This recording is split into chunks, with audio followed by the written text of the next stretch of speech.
बच्चा समझो सब लोग, पहले लेक्चर में हमने संतुलित आहार के बारे में बताया था। संतुलित आहार की परिभाषा, उसके कितने पोषक तत्व होते हैं, कितने और किस पोषक तत्व से कितने किलो कैलोरी ऊर्जा प्राप्त होती है।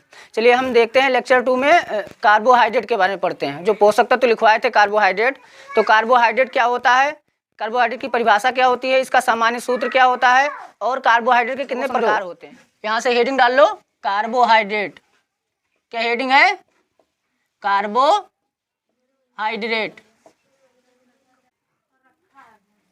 कार्बोहाइड्रेट, कार्बोहाइड्रेट हिंदी इंग्लिश दोनों में लिख दिए हैं, लिख लो। अब चलो हम बता देते हैं कि कार्बोहाइड्रेट क्या होता है। लिख लो, कार्बोहाइड्रेट, कार्बोहाइड्रेट ऊर्जा का, कार्बोहाइड्रेट ऊर्जा का प्रमुख स्रोत होता है। यानी हमारा शरीर जो है वो किससे ऊर्जा प्राप्त करता है, तो कार्बोहाइड्रेट से प्राप्त करता है। कार्बोहाइड्रेट ऊर्जा का प्रमुख स्रोत होता है, स्रोत होता है, जिसका कैलोरी मान, जिसका कैलोरी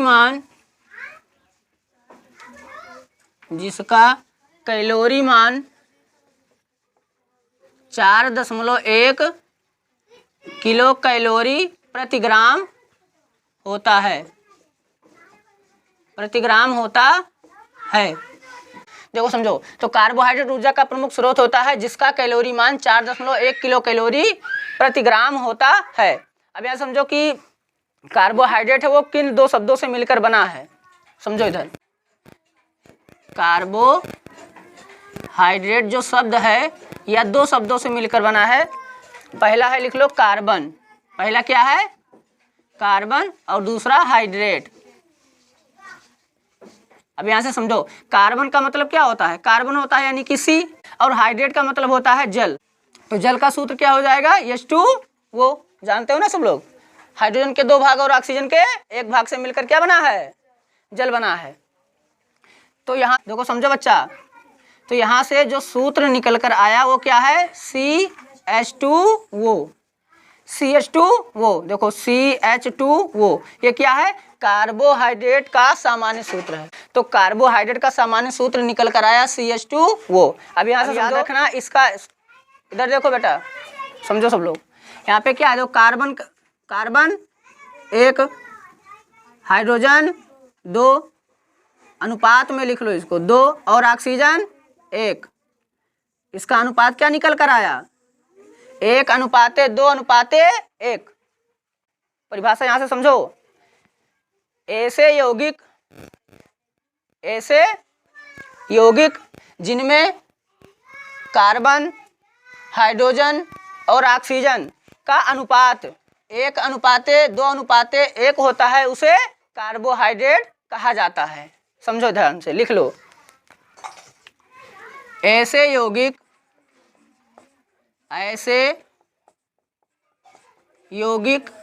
जिनमें कार्बन,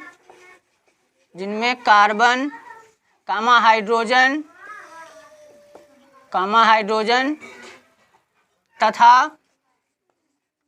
ऑक्सीजन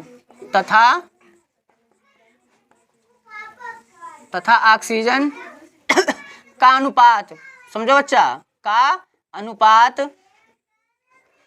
1:2:1 होता है, उसे कार्बोहाइड्रेट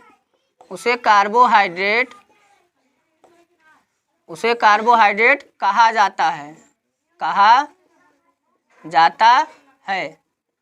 समझ रहे हो ना सब लोग? देखो सुनो, कुछ बच्चे याद करते हैं कि जिसमें केवल कार्बन, हाइड्रोजन और ऑक्सीजन होता है उसे कार्बोहाइड्रेट कहा जाता है। तो ये परिभाषा क्या है? गलत है, ये अनुपात में होना चाहिए। जैसे समझो, पृथ्वी पर ऐसे बहुत से यौगिक हैं जिनमें कार्बन भी है, हाइड्रोजन भी है और ऑक्सीजन भी है, लेकिन वो कार्बोहाइड्रेट नहीं है। जैसे एग्जाम्पल में समझ लो, यहाँ पर देखो समझो, CH3COOH, CH3COOH, ये क्या है? एसिड है। क्या है? एसिड है। क्या है बच्चा? अम्ल है। लेकिन अगर हम दूसरी बात करें तो C2H5OH ये क्या है? एल्कोहल है। ये क्या है? एल्कोहल। लेकिन ये बताओ कार्बोहाइड्रेट है? इसके पास देखो कार्बन है, हाइड्रोजन भी है और ऑक्सीजन भी है, लेकिन ये कार्बोहाइड्रेट नहीं है। तो ये अनुपात में होना चाहिए। अब यहाँ से समझो, लिख लो कार्बोहाइड्रेट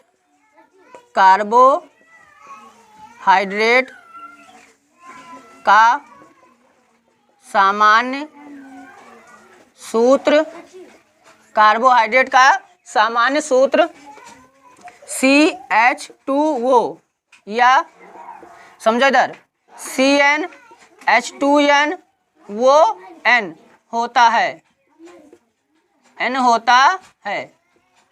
अब यहाँ से इंपॉर्टेंट है, समझो बच्चा, CH2O या CnH2nOn होता है। इसका मतलब जानते हो Cn, N क्या है? कार्बन परमाणुओं की संख्या है। N क्या है? कार्बन परमाणुओं की संख्या। अच्छा इतना लिखो, फिर हम समझाते हैं पूरा, ठीक है? फिर लिखवा देंगे नीचे, इतना नोट कर लो सब लोग जल्दी से, फिर लिखवाएं। अब चलो समझो यहाँ पर N क्या है, बाकी ये CnH2n क्या होता है।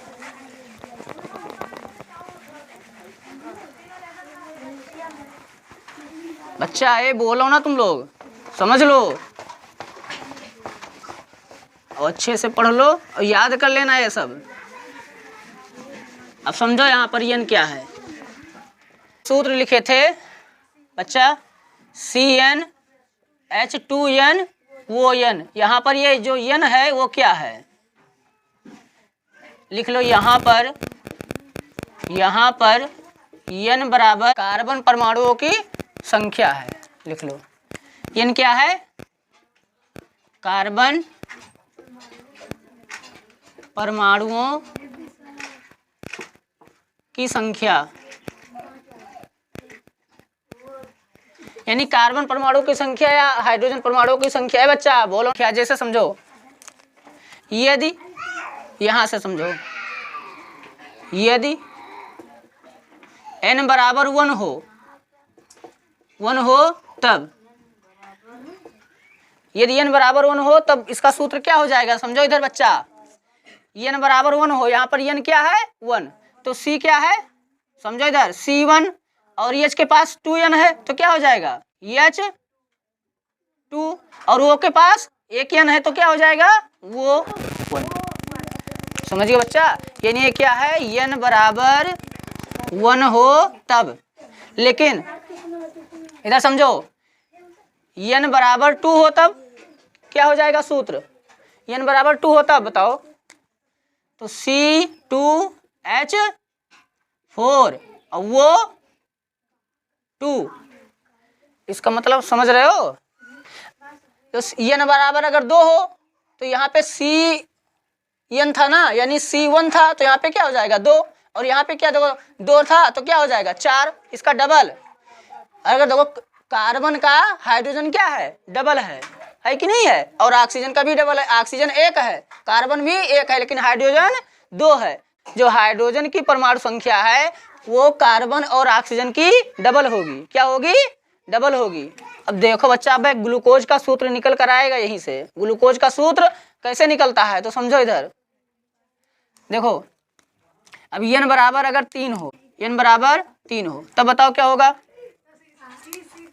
C3H6O3। फिर देखो अगर n4 हो, n बराबर 4 हो, n बराबर 4 हो तो क्या निकल कर आएगा बताओ? C4H8O4। अब अगर n बराबर 5 हो तो n बराबर 5 हो तो क्या हो जाएगा? C5H10O5। अगर n बराबर 6 हो तब n बराबर 6 हो तो क्या निकल कर आएगा? C6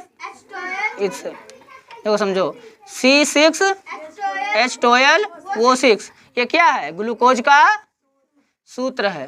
किसका सूत्र है बच्चों? ग्लूकोज का। तो ये ग्लूकोज देखो समझो, इसमें ये जितने भी हैं ये सब क्या है, हाइड्रोकार्बन है। क्या है, हाइड्रोकार्बन है। यानी हाइड्रोकार्बन का जो अनुपात होता है, अनुपात याद रखना, कार्बन, हाइड्रोजन और ऑक्सीजन का जो अनुपात होगा 1:2:1।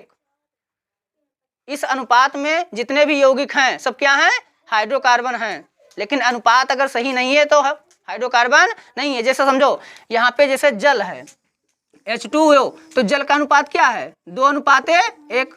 2 क्या है, 1 है। लेकिन इसमें अनुपात का मतलब इसकी हाइड्रोजन की 2 मात्रा, यानी हाइड्रोजन के 2 बूंद, ऑक्सीजन के 1। समझ रहे हो ना। जब मिलाएंगे तो क्या बनेगा, जल बनेगा। एग्जाम्पल में ऐसे समझ लो ऐसे। लेकिन हम अगर हाइड्रोजन भी 2 बूंद कर दें और ऑक्सीजन भी 2 बूंद कर दें तो क्या हो जाएगा, 2:2 हो जाएगा। हो जाएगा कि नहीं हो जाएगा। H2O2 कर दें तो ये जल नहीं बनेगा, क्या बनेगा, हाइड्रोजन पेरोक्साइड बनेगा। कोई दिक्कत। तो इस तरीके से हम अनुपात याद रखते हैं कि किस अनुपात में क्या होता है। अब हम चलो, अगर पेपर में पूछा जाए कि कार्बोहाइड्रेट के कितने प्रकार होते हैं, तो कार्बोहाइड्रेट जो होता है मुख्यतः 3 प्रकार का होता है। कितने प्रकार का होता है, 3 प्रकार का होता है। ये हम अगले लेक्चर में समझेंगे, ठीक है। पॉलीसैकेराइड, डाइसैकेराइड, मोनोसैकेराइड, इसके बारे में हम अगले वीडियो में समझेंगे विस्तार से, बिल्कुल अच्छे से। चलो इतना नोट कर लो सब लोग।